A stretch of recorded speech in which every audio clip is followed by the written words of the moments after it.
अर्शी के बच्चे का सच आया सामने, अनिरुद्ध नहीं कोई और है उसका पिता। जी हाँ दोस्तों, हम बात कर रहे हैं स्टार प्लस के शो झनक की। तो दोस्तों आगे बढ़ने से पहले अगर आप इस चैनल पर नए हैं तो इसे सब्सक्राइब कर दीजिए, साथ ही बेल आइकन दबाना ना भूलें। वीडियो अच्छा लगे तो इसे लाइक जरूर कीजिएगा। चलिए आगे बढ़ते हैं दोस्तों।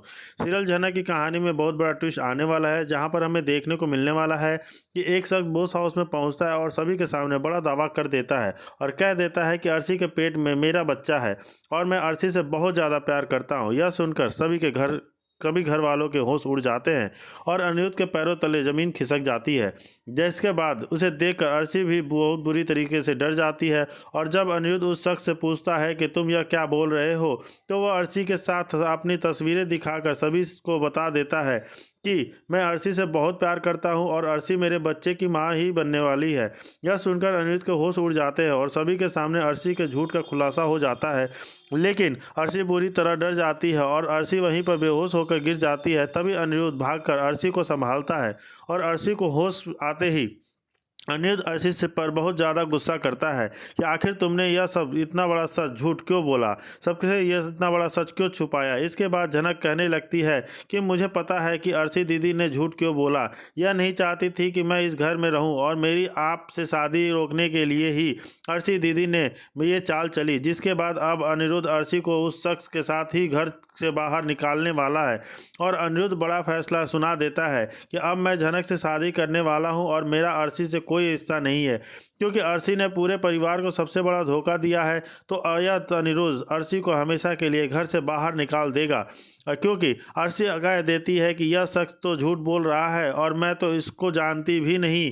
लेकिन इसके बाद जब अनिरुद्ध अर्शी के बच्चे का डीएनए टेस्ट करवाने के वाला है, जिसमें सभी के सामने यह खुलासा हो जाएगा कि यह बच्चा अनिरुद्ध का है या किसी और का।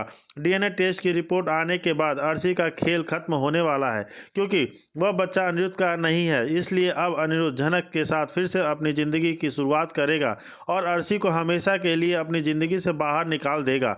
लेकिन कहानी में अब और भी बड़ा ट्विस्ट आने वाला है, क्योंकि अर्शी सनी से हार मानने वाली नहीं है, इतनी आसानी से हार मानने वाली नहीं है, इतनी आसानी से वो झनक को छोड़ने वाली नहीं है। अब वह अब भी किसी भी हाल में अनिरुद्ध को पाने की कोशिश करेगी और इसके लिए वह झनक के खिलाफ कोई बड़ा षड्यंत्र रच सकती है। दूसरी तरफ अनिरुद्ध को भी यह एहसास है कि हो गया है कि झनक की उसकी असली खुशी है और अपने प्यार का एहसास कराने के लिए अनिरुद्ध झनक के करीब जाने लगेगा। लेकिन झनक इतनी आसानी से अनिरुद्ध को माफ़ नहीं करने वाली है, क्योंकि उसे भी बहुत तकलीफ हुई है जब अनिरुद्ध ने अर्शी की बातों में आकर झनक पर शक किया था।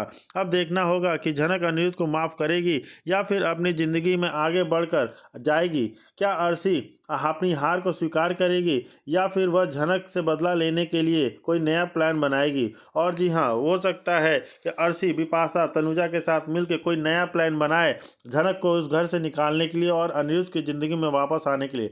लेकिन क्या ऐसा हो पाएगा, क्योंकि जब तक झनक को भी पता चल चुका है कि अर्शी जो है वो झूठ बोल रही है, उसके पेट में अनिरुद्ध का बच्चा नहीं है, किसी और का बच्चा है और जो इस इंसान का बच्चा है वह शख्स भी सामने आ चुका है।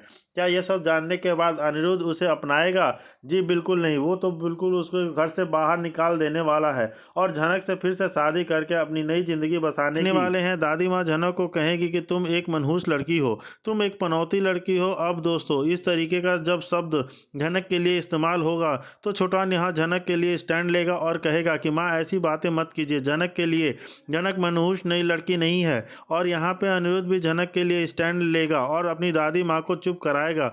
लेकिन दादी माँ अपना रूप दिखाती हुई नजर आएंगी। वो कहेंगी कि मैं कुछ भी गलत नहीं कह रही इस लड़की के लिए, क्यों तुम ही बताओ, जहाँ जाते हर चीज़ गड़बड़ नहीं हो जाती, दूसरों की शादी में जाके हर चीज़ गड़बड़ कर देती है, खुद की तो शादी बचा नहीं पाई, यानी खुद का तो घर नहीं बसा पाई और दूसरों की घर को है जो उजाड़ देती है। यानी आप देखने वाले हैं दादी माँ जो है अर्शी और अनिरुद्ध के रिश्ते की ओर पॉइंटेड करती हुई नजर आएगी कि झनक जबरदस्ती इनकी शादी में आ चुकी है, यानी झनक दोबारा आकर अनिरुद्ध और अर्शी के रिश्ते को तोड़ना चाहती है।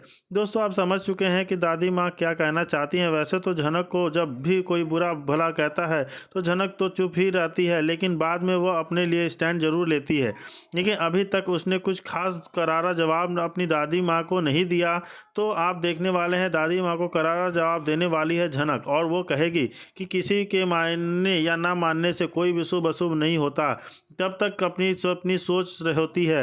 अगर कोई किसी को मनुष्य मानना चाहता है तो माने दे, किसी से मानने से या ना मानने से थोड़े ना कुछ हो जाता है। मैं जानती हूँ कि मेरे लिए शुभ, बाकी सब अगर कोई मुझे अशुभ मानता है तो वही इसकी प्रॉब्लम है। फिर आप यहाँ देखेंगे झनक जो है अपनी शादी और अनिरुद्ध की शादी की भी बात करने लग जाती है। जी हाँ दोस्तों, यहाँ अचानक झनक जो है अपनी अनिरुद्ध की शादी की बात को छेड़ देती है।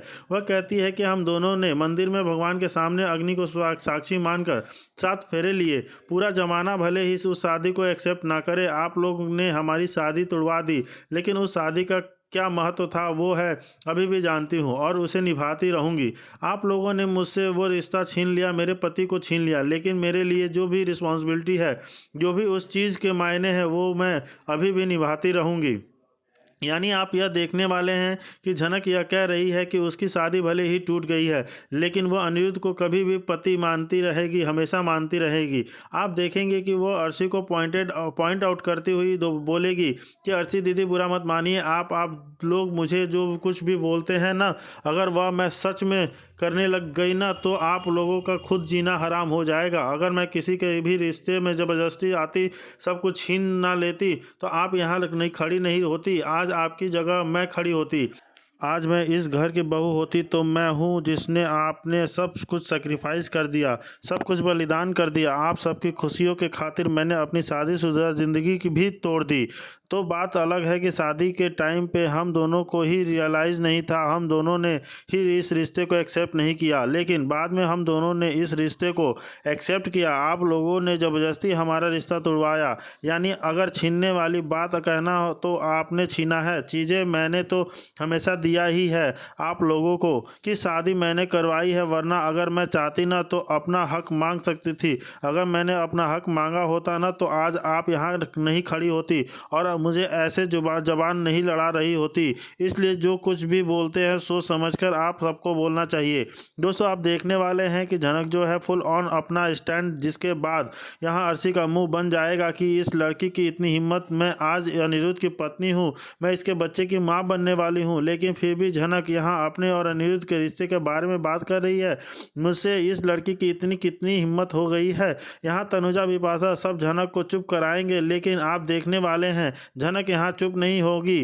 कहेगी कि आप लोग कितनी भी सच्चाई को दबा ले, सच्चाई का भी दम नहीं है, कभी ना कभी आवाज़ तो उठाती है और आज मैं सारी सच्चाई आप सबको बयां कर रही हूँ। दोस्तों, आप देखेंगे कि जब झनक इस तरीके की बातें करती है तो अनिरुद्ध भी मन ही मन सोच रहा होता है कि हाँ, झनक जो कुछ भी कह रही है सच कह रही है, क्योंकि भले ही उसकी शादी अर्शी के साथ ज़बरदस्ती हुई, उसका बच्चा आने वाला है, लेकिन वह झनक से हमेशा से प्यार करता रहा है।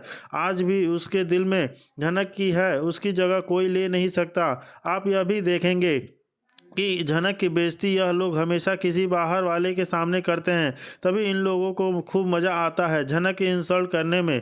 क्योंकि यहाँ डॉक्टर विमान आया है अपने बच्चे को लेकर, जरा के ऊपर ऑलरेडी इतनी सारी रिस्पॉन्सिबिलिटी है जो लोगों ने थोप दी है, जो यहाँ विमान की कभी भी थी, अपना बच्चा लेकर आया और झनक के माथे पर पटक दिया और झनक को यह कह दिया कि बच्चे की तबीयत ठीक नहीं है, थोड़े टाइम तुम्हारे पास रहेगा तो सही हो जाएगा।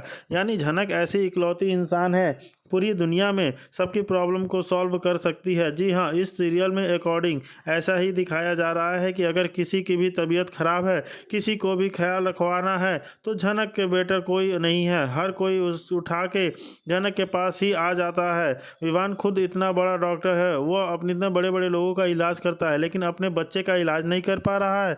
झनक इसलिए क्या चाहती है, जबकि झनक उसकी नहीं लगती, उसके घर वाले भी उसे पसंद नहीं करते, बट फिर भी वह झनक के सामने यह प्रिंटेड कर रहा है कि नहीं, उसके घर वाले अब उससे प्यार करते हैं। झनक को बस यहाँ से अपने घर ले जाना चाहता है, गुजरात ले जाना चाहता है। झनक बिल्कुल जाना नहीं चाहती। वो थोड़ा बहुत मान भी गई है, लेकिन यह तो हो क्या रहा है, झनक एक जगह से दूसरी जगह, दूसरी जगह से तीसरी जगह, तीसरी जगह से चौथी जगह क्यों जा रही है? क्या झनक का कोई परमानेंट घर नहीं है? और झनक जहाँ बार बार उठ के आती जाती है, चाहे वो बोस हाउस हो या विवान का घर हो या पसंदीदा पसंद नहीं करती हो तो क्या जाना कि परमानेंट ऑलरेडी एक मेट के रूप में ही बनेगी।